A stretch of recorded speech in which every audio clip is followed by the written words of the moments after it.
And we begin with news from the National Assembly, where 42 additional constitution amendment bills have advanced in the House of Representatives, addressing key issues such as the removal of constitutional immunity for the Vice President, governors and their deputies, as well as the separation of the rules of the Attorney General of the Federation and states from those of the Minister and Commissioners for Justice. This development brings the total number of amended bills that have passed the second reading to 81. Among the proposed amendments is a bill seeking to grant citizenship rights to foreign spouses of Nigerian women, aimed at ensuring greater representation of women and youth in government appointments.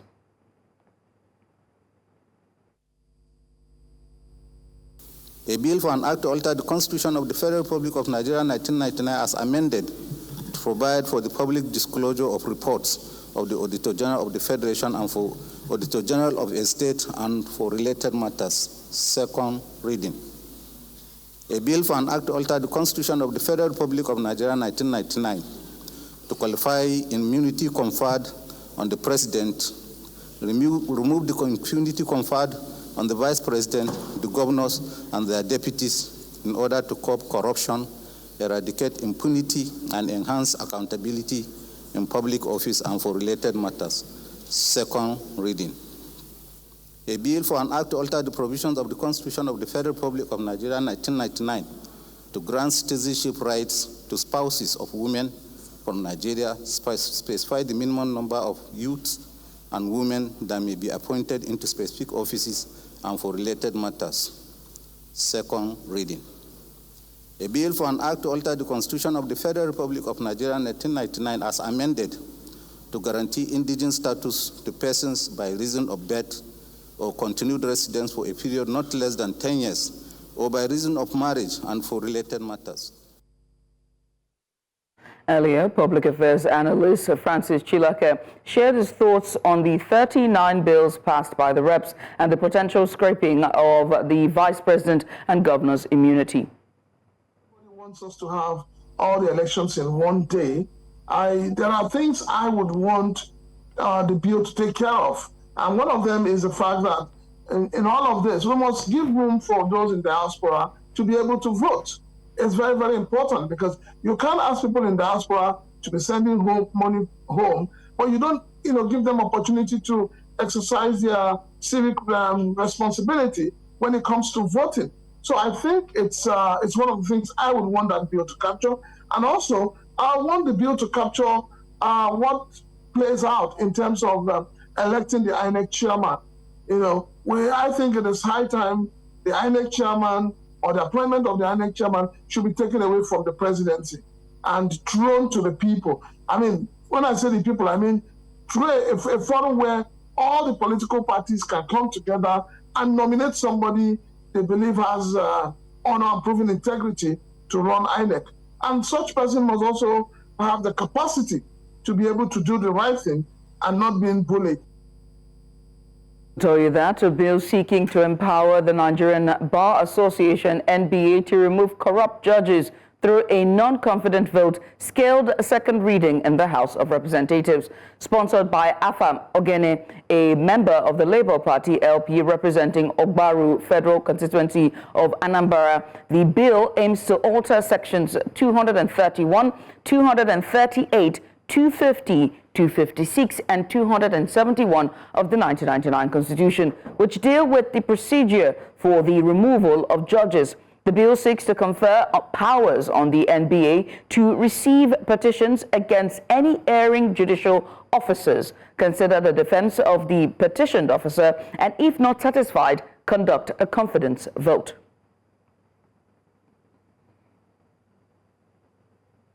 To help put this into perspective, we're joined by legal practitioner Bayo Sani.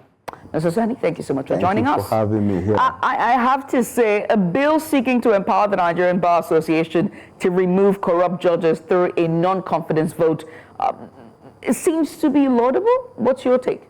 It is laudable. As a lawyer, as a legal practitioner, it is laudable. And sincerely, I think I pray that bill makes it, scales all the hurdles and becomes law in Nigeria. Why do I say this? We will look at it from the legal point of view, and we will look at it also from how the common man on the street will view it and the effect it will have on the judicial system and our democracy as a whole. Now, this is the right procedure that they are following now. They're taking a bill through the National Assembly to amend previous provisions in the constitutions that makes, the constitution that makes it cumbersome kind of for the removal of corrupt judges. They are human beings. They can run foul of the ethics of their assignment, and that does not mean that they are above the law. There's no immunity. But in the case where the existing law is that the governor or the president will have to send the petition to the NYSC, NYSC will have to, they have to wait for two-thirds majority from the House before such judge is removed. You understand? That was what EFCC could not wait for during President Buhari's administration, when DSS invaded some judges and the apartments of some judges on grounds of corruption and all that. We saw how that played out. So, but in this situation now, they are now getting the stakeholders involved. Who are the stakeholders? The lawyers. We appear before these judges every day. We have our complaints about them. You understand what I'm saying? If there's anybody or if there's any group of people that can tell you that this is the true position of things with respect to the performance of a judge and the ethically, or the uprightness of a judge on the bench, this is the lawyer that appears before that judge every day. So they are now bringing us on board. We are now stakeholders, and we'll be able to have a say in that process. That's a very good bill. It's laudable. And if it passed through the second reading and then goes to be signed into law, we have to make sure that it is safe, fail-proof. It has to be safeguarded. And so I have to ask you, what safeguards would be needed to be included in the bill to prevent any potential misuse of vote of no confidence mechanism to whether to influence or even intimidate the judges, because we have to also be fair to the judges as well. If you look at the content of that bill, they are looking at that vote of no confidence to be passed at the annual general meeting of lawyers. Okay, and just as they are bringing us in, like you rightly asked, they say it so that they don't misuse that law, we don't abuse it too. We are talking about, when it comes to the annual general meeting, we are talking about gathering of over 5,000 lawyers. They all cannot be wrong. And it's a vote of no confidence, the absolute majority of all that place, of all those people, all of them cannot be wrong. That is number one. Number two, I also feel that there are some technical issues they should also look into. It shouldn't just end there from vote of no confidence. We can't just rise from annual general meeting and say you have been so removed. You understand? There should be opportunity for the judge to defend himself too. Hear the other side. That's a major legal principle, or the autem patent in law. Before you sentence somebody, before you convict somebody, you hear the other side. So there should be room for fair hearing here. We can't just go to our general meeting, pass no vote of confidence, vote of no confidence on the judge, and from the content of that bill, it says that once the vote of no confidence has been passed, the judge is deemed to have resigned from office. We shouldn't leave it at that. We should give room for fair hearing. Such judge should be given opportunity to defend himself. Okay, these are the issues that have been presented before you. So it is the response of the judge that should be considered at that particular meeting before the vote of no confidence is passed. If we say that they should now create another committee to look into that situation, we are just creating unnecessary bottlenecks. But if a vote of no confidence has been, if the proper position, maybe within MBA a meeting, the committee should be set up to look into that, and that committee should be all-encompassing. It shouldn't be just few people, some radical group of people. We should carefully selected people with open mind and unassuming people that can really look into it. Unassuming and carefully selected people with open mind. But let's also talk about ensuring that the judiciary remains free from undue political interference. This has become the most like a core part of our political narrative in a couple of months, or maybe in the last 1 year, where we've been talking about autonomy, full autonomy for judiciary, the third arm of our government. How can the bill then ensure that this happens, that the judiciary remains free from undue political interference while still addressing the concerns of corruption? This bill will not address that. You think so? From the content of the bill, this bill focuses more on the removal of the judges. Autonomy is another constitutional issue which I believe that this House of Assembly should really look into. Or perhaps we can solve it by the judicial process that was done for the local government. You understand how we got the autonomy of the local government. They went to the Attorney General of the Federation, had to take the 36 states to court for the Supreme Court to make pronouncement on that. Perhaps that's what we're doing. But this bill is, from the content that I have seen, is not looking at curing that. And we cannot really save the judiciary from the grip, from the political grip of the executive, if we do not have full autonomy of the judiciary. So, and it has scaled to second reading. I don't see any amendment coming in to give room for what you have asked now, so that we can also look into it. But sincerely, except if we want to deceive ourselves, has the Constitution not given judiciary autonomy? We are just creating we are just creating a farce out of this fiscal policy of them not getting their funds. At the federal level, the federal government has come to tell us that the federal judges enjoy autonomy, not at the state level. So if the federal judges are enjoying autonomy, why can't the state judges enjoy autonomy? Are they not deriving that same authority from the same instrument, which is the Constitution? The watchdog for the judiciary is NJC, the National Judicial Council. Yes. If this passes past second reading and now goes through to be signed into law, what happens to the NJC in this situation? That is the concern that some people may have, that it whittles down the powers of the NJC for removal and appointment. But it doesn't. I don't see it that way. It just creates an alternative for us. So checks and balances? Checks and balances. Presidents and governors still have their own way the governors of the 36 states and the president of the Federal Republic of Nigeria will still have his own way, or their own way of removing judges through the NJC. But this time around, we are widening the gap. Do you understand? We are widening the gap. We shouldn't narrow. We can't have an unfit, I'm sorry to use that word, somebody with questionable character sitting on the bench. The lawyers are appearing before that fellow, all this while, and their hands are tied. They can't even be part of the process of removal of social. They have to still present their own petition to the NJC. And don't forget that in every state, the chief judge of every state is the head of that NJC of that state. They are members of the National Judicial Commission. The chief judge of the federation is the head of the NJC in Nigeria. That's the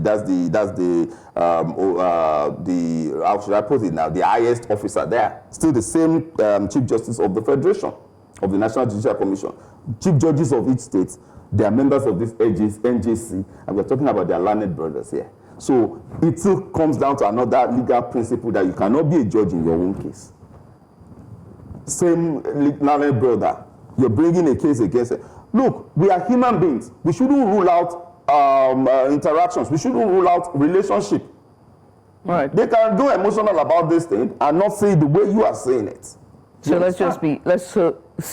to be in sync and synergy. Mm-hmm. Although the NJC is still a watchdog, this is necessary. To curtail overextension of the judiciary, but most importantly to curtail because at the end of the day, the lawyers are the ones on the bench. They're the ones who know for certain the judges and how they rule. And also, this will help to set precedents if this goes into law. We should also look at it from one. I want to lay emphasis on one point there. Okay.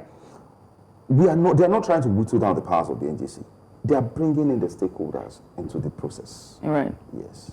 Well, Mr. Sani, I have to say thank you so much for taking out the time to join us today. Thank you very much. Mr. Bayo Sani, he is a legal practitioner, giving us a bit of insight following the rule, or rather the second reading, or rather the bill that's been passed for second reading, that the NBA will now have autonomy, or should I say a vote of no confidence, to vote for judges that they deem corrupt. Let's go on a short break, shall we? When we return on the other side, there's more. Stay here.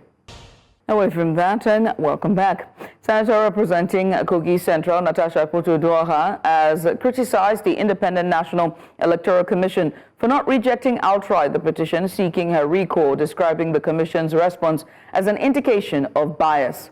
INEC confirmed receiving the petition on Tuesday, which reportedly contains signatures from more than half of the 474,554 registered voters in the senatorial district.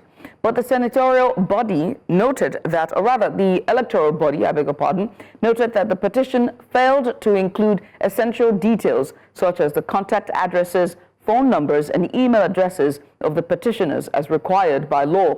Akpoti-Oduahan's lawyer, Victor Giwa, in a letter accused INEC of compromising its neutrality by offering guidance to the petitioners instead of declaring the petition incompetent due to its procedural flaws. In the meantime, the chairman of the Senate Committee on Ethics, Privileges and Public Petitions, Nada Imaswan, has indefinitely adjourned Senator Natasha Akpoti-Oduahan's sexual harassment case against the Senate President. The probe follows a petition submitted by one of her constituencies accusing the Senate President of gross misconduct, abuse of office and sexual harassment. However, tensions flared during the probe following an exchange between Peter Onwobunye and a former Minister of Education, Obi Ezekwesili, both of whom appeared before the committee as witnesses. News Central's National Assembly correspondent Sergei Ibrahim reports. On March the 5th, Kogi lawmaker Natasha Akpoti-Oduahan submitted a petition of sexual harassment against the President of the Senate, Godswill Akpabio. It was initially dismissed on procedural grounds, as it was signed by the senator herself, contrary to Senate rules, which led her to resubmit the petition this time through a constituent, Suberu Yakubu. He, alongside a former Minister of Education, Obi Ezekwesili, appeared before the Senate Committee on Ethics, Privileges and Public Petitions to testify. The petitioners, however, expressed concern about the composition of the committee, questioning its neutrality and raising fears of an unfair hearing. We are very serious here. The procedure of this Senate has been explained to you. It's been explained to you clearly. Your client is here. He's the petitioner. He's sitting right in front of us.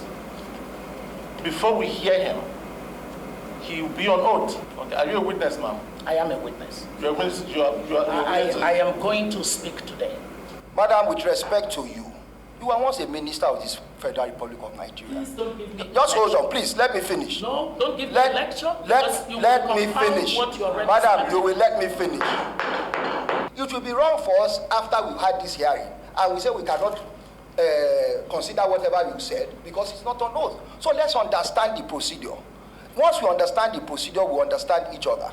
We do not agree with you saying that we are not here for serious business. Secondly, sir, we do not feel that this panel is properly constituted. The SAN is not. No, but we have an issue, and the issue is important to speaking. Sir, but we're talking about fairness and justice. I have the mic. Please tell me. I want to say something. Can I speak? The SAN is not supposed to be part of this panel because he has taken a stand publicly on this issue. And that is why we cannot sit here and take a vote in front of you. You don't have the right to say that. You don't have the right to say that. It is very clear that those who have come before us are not ready to be heard on oath. That means they are just here to waste our time. Subsequently, the petitioner agreed to be placed under oath. However, the session took yet another dramatic turn when a heated exchange broke out between Peter Onwobunye and Ezekwesili, prompting the committee members to call for calm.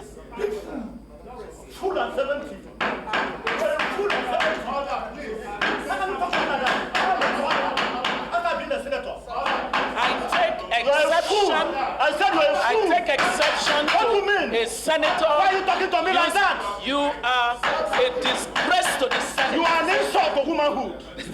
You are an insult to womanhood. And you are here to tell the world that you have not changed. You cannot violate. You are here to tell the world that you have not changed. You are. At 70, you have not changed.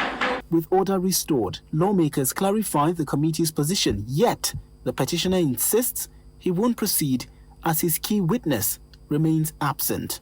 Because if you look at my petition, I stated it there that she's my #1 principal witness who will come and testify, oral testification and documentary evidence. Since she's not allowed to be here, I can't proceed further. We cannot jump to recognize any person without hearing from the petitioner. And if the petitioner insists that he cannot speak, it there means no other person will be given the opportunity to speak on the same issue, except that person is coming up with his or her own petition. With the committee unable to make a headway, members moved a motion to adjourn the hearing while also citing the existence of a court case relating to the same matter. Since he has no confidence in us and he will not talk because he doesn't on his petition, I move a motion that this meeting, this session should be adjourned. Based on two things. One, the petitioner said he would not speak to his petition because the Senate is biased, or I'm biased, or the committee is biased. Two, the respondent has just told us, and the papers are before you, that this case is before a competent court of law. Therefore, this committee will allow a court of law that will not be biased to handle this matter. Therefore, this matter is closed here at the Senate and is adjourned. While the committee's probe was expected to shed light on the allegations and its implications for the Senate leadership, it remains unclear when the investigation will continue. In Abuja for News Central, I'm Sagir Ibrahim. Earlier, Senator representing Ebonyi North Central Senatorial District, Peter Onwumboyin, also had this to say. Take a look. That is very unfortunate that our women, in particular Obieze Kwesili, who is a notable politician in Nigeria, can come before the whole world to lie. The fact of the matter is that Obieze Kwesili, with her friend, the lawyer to Senator Natasha, was too emotional. Instead of them to attack the facts, by proving the allegation of sexual harassment, they abandoned it to play to the gallery.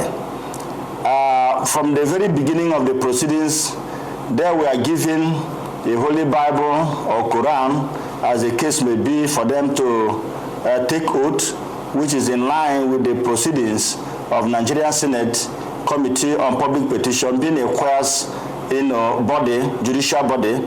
I remember vividly, and is on tape, that Obieze Kwesili says she cannot take oath. The same thing with the lawyer, and the same thing with the petitioner. Then along the line, the petitioner agreed to take oath. And after that, of course, myself as a witness for the respondents also took my own oath. So after hearing from the petitioner, it was time for me to be heard, because the committee will not hear you if you are not on oath. Even before then, they have been, playing some drama, trying to truncate the whole exercise. But we as senators have understood their game. We didn't yield to that. We allowed them, we tolerated their very childlike behaviors. But at the end of the day, after the petitioner have made his case and even failed to adopt his affidavit because he knew he was lying.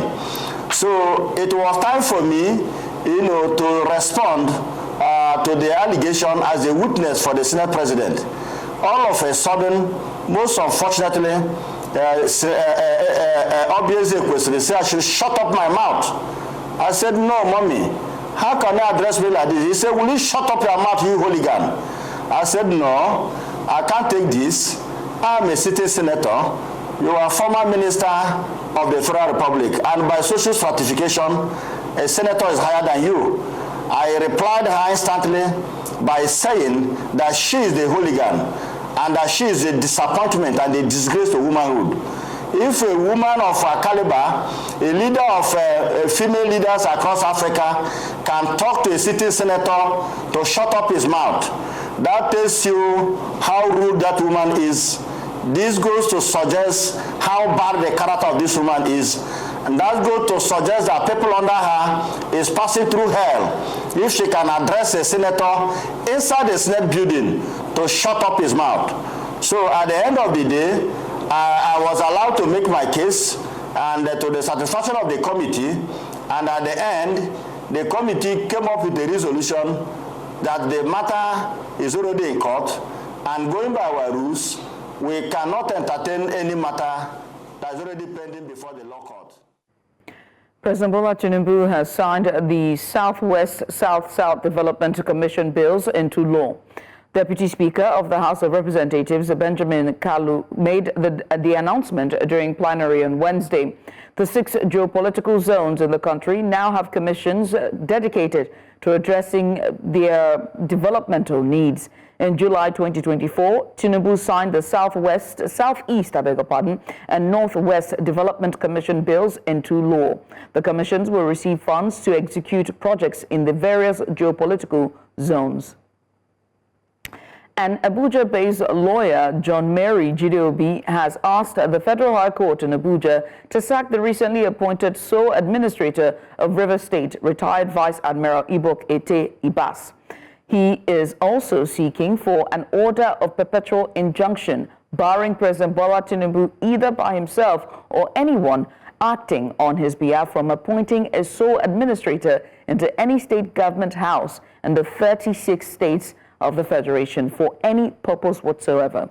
In the suit filed through a team of lawyers led by Chimeze Onuka, the plaintiff prayed the court to determine whether the Constitution empowers the president to remove, suspend, or otherwise tamper with the tenure of the duly elected governor and deputy governor of River State and any other state in Nigeria for that matter, and thereupon appoint a sole administrator or any other substitute.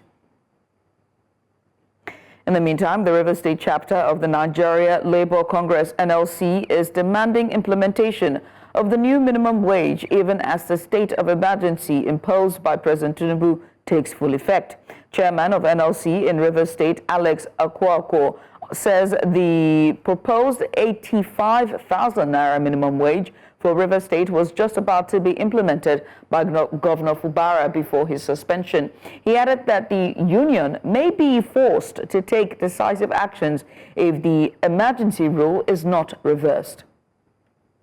Against the right of the president to declare a state of emergency, but everything has to be done constitutionally. What we have in River State today, for us, we don't think that it is enough to declare a state of emergency, because we have seen severe situations, even worse than the scenario in River State, and a state of emergency have not been declared in those states. So I don't know why this trend is starting with River State, and for us, we are concerned about that, and considering the economic impact, and not just on the River State as a state.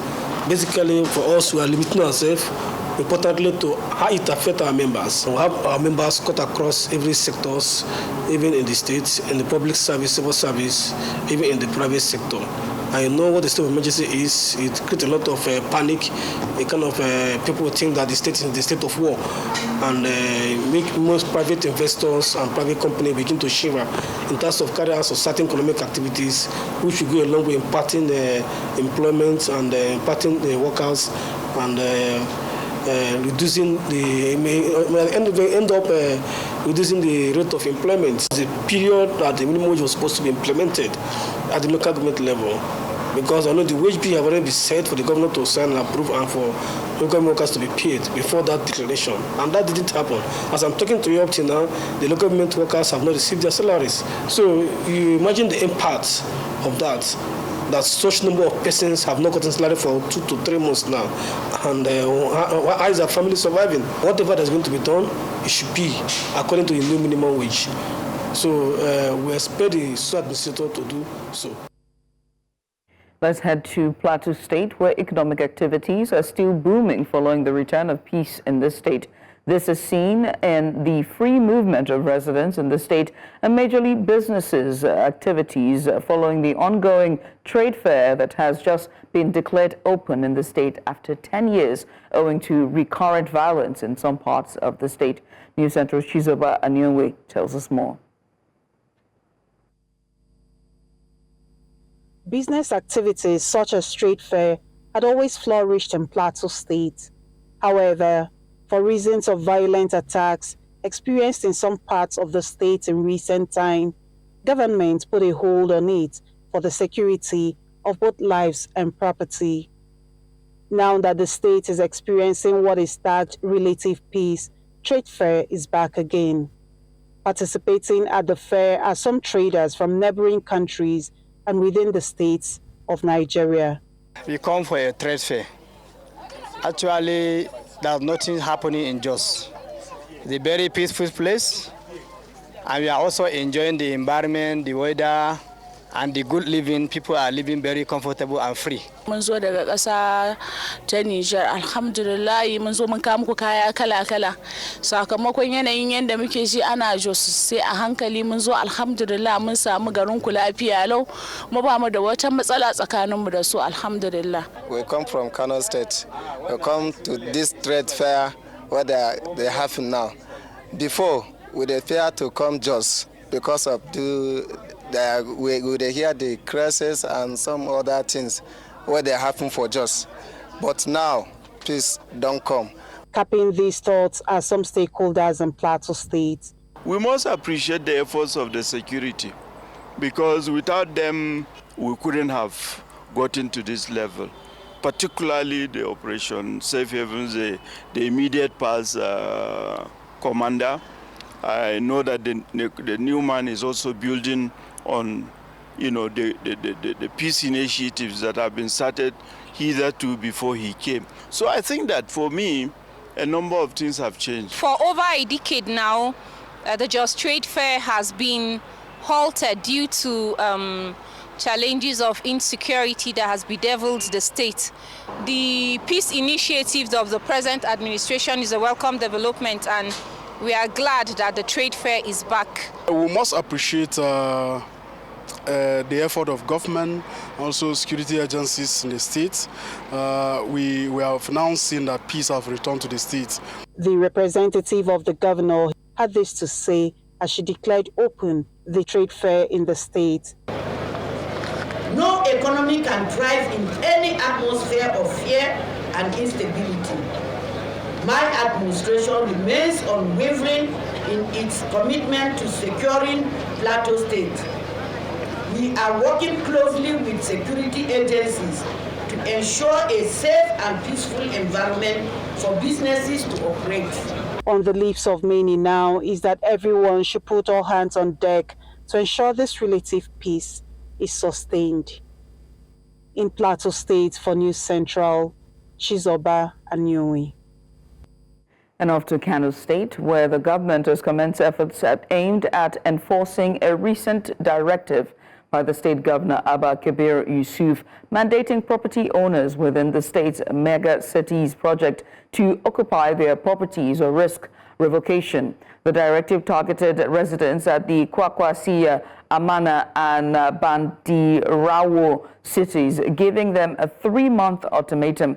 News Central's Emmanuel Bagudu reports. The project was first conceptualized and built by former Governor Rabiu Musa Kwankwaso. The 3 megacities called Kwakwasiya, Amana and Bandirawo comprise estates constructed to enhance the development and aesthetics of Kano State. However, achieving this objective has been difficult as owners of the properties in the locations have either refused to pack in or lease the properties to residents in need. We have deep concern about the 3 mega cities that were conceptualized and constructed by the previous administration of our leader, His Excellency Senator Rabiu Musa Kwankwaso. We therefore expect nothing less than ensuring that the 3 cities are occupied by the owners of the houses. We are already working on the marching order given by His Excellency of 3 months notice. But the most important thing is the place has to be fully occupied. Responding to the governor's 3-month ultimatum issued to the property owners, the State Commissioners of Housing and Information visited the 3 megacities to ensure the directive is being adhered to. This visit is also for us to ascertain the physical conditions of the place, and also to recommend to His Excellency some of the things that we really need to put in place. Although His Excellency has done very wonderfully well by putting all the necessary infrastructures on the two cities, Konkosia and Amana, and by providing electricity, water supply, and many other things again. So we are now working around the clock also to take an assessment of some of the things that are missing that will require the attention of His Excellency. The state officials also met with senior security operatives responsible for enforcing the directive and ensuring security in the three megacities. In Kano for News Central, Emmanuel Bagudu. Following the recent comments by Governor Alex Oti on the pension arrears of retirees in the state, the commissioners, or rather the pensioners, have expressed hope that the governor lives up to his words. Governor Oti had at a church Thanksgiving service of Senator Chris Adigeji at the FMC Chapel in Umuahia recently announced that he will take another look at the arrears. News Central's Chinwe Ugeli reports. If there is any thing that they are saying, Your Excellency, listen to them. So even when they were doing it, they probably believe that payment will be made.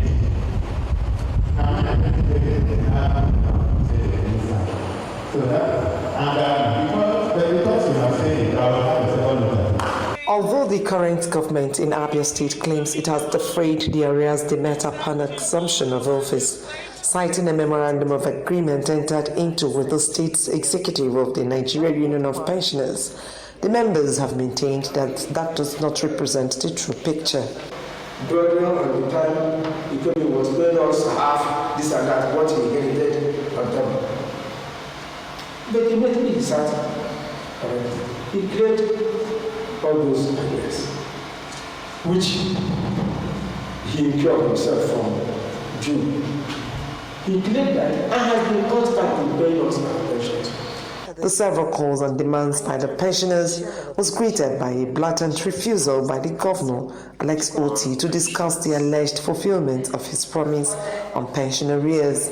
State Chairman of Nigeria Union of Pensioners, Chukwuemeka Irundi, says there is no personal fight with the governor other than asking for what is due to them to be given. Our only problem is give the pensioners their pension.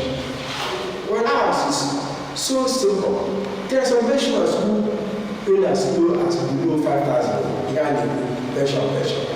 We are talking of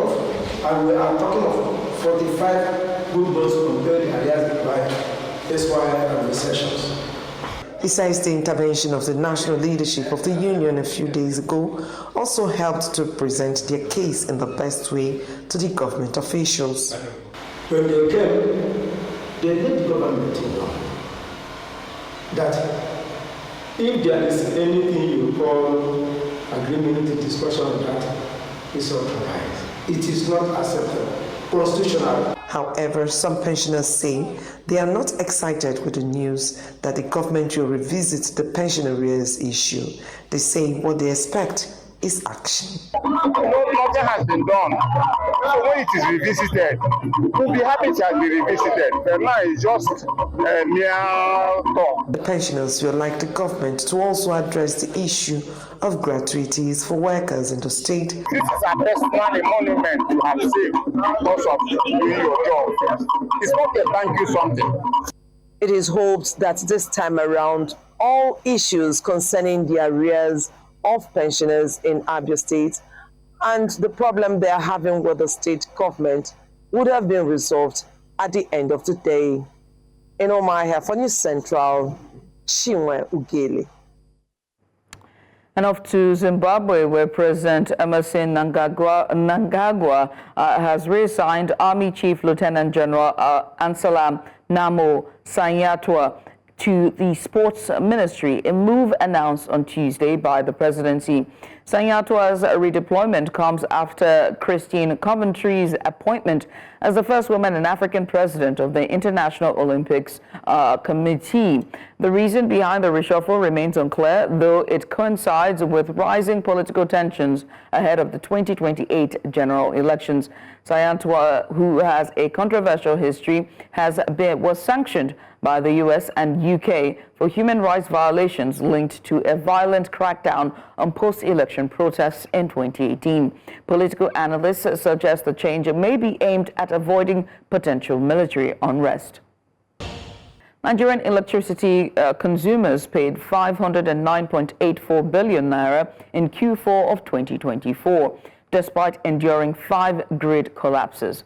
The Nigerian Electricity Regulatory Commission reported a 77.44% collection efficiency, an improvement from Q3's 74.55%. Eko and Ikeja discos led in collection rates, while Just Disco lagged. The Nigerian Electricity Regulatory Commission attributed the revenue rise to reduced energy offtake, focusing supply on areas with better payment performance. The Commission emphasized that improved metering and customer enumeration remain key to reducing losses and enhancing revenue recovery, with over 4,000 Band A customers metered under the Meter Acquisition Fund, that's MAF, scheme by December of 2024. U.S. jet fuel imports are set to hit a 2-year high in March, driven by Nigeria's 650,000 barrels per day Dangote refinery exporting barrels to North America. Data from Kepler shows that 6 vessels carrying 1.7 million barrels already arrived, with other shipments are expected. This surge, alongside a New Jersey refinery shutdown, created a rare opportunity for Nigerian fuel to enter the U.S. market. Increased supply has driven storage demand up sharply, which could lower jet fuel prices ahead of summer. However, analysts warn economic uncertainties might offset any travel boost from cheaper fuel. Sean Daniel, well, we had this discussion on Business Edge. Just going on a short break. When we return, it's time for sports. Stay here.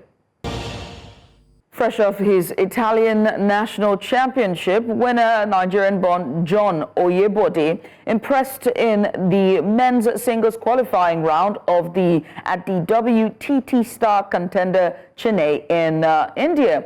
Seeded third, Oyebode dominated India's Arnav Karnavar with a swift 11-4, 11-5, 11-2 victory in just 16 minutes. He now faces Abhinad Pradiva in the final qualifying round for a spot in the main draw.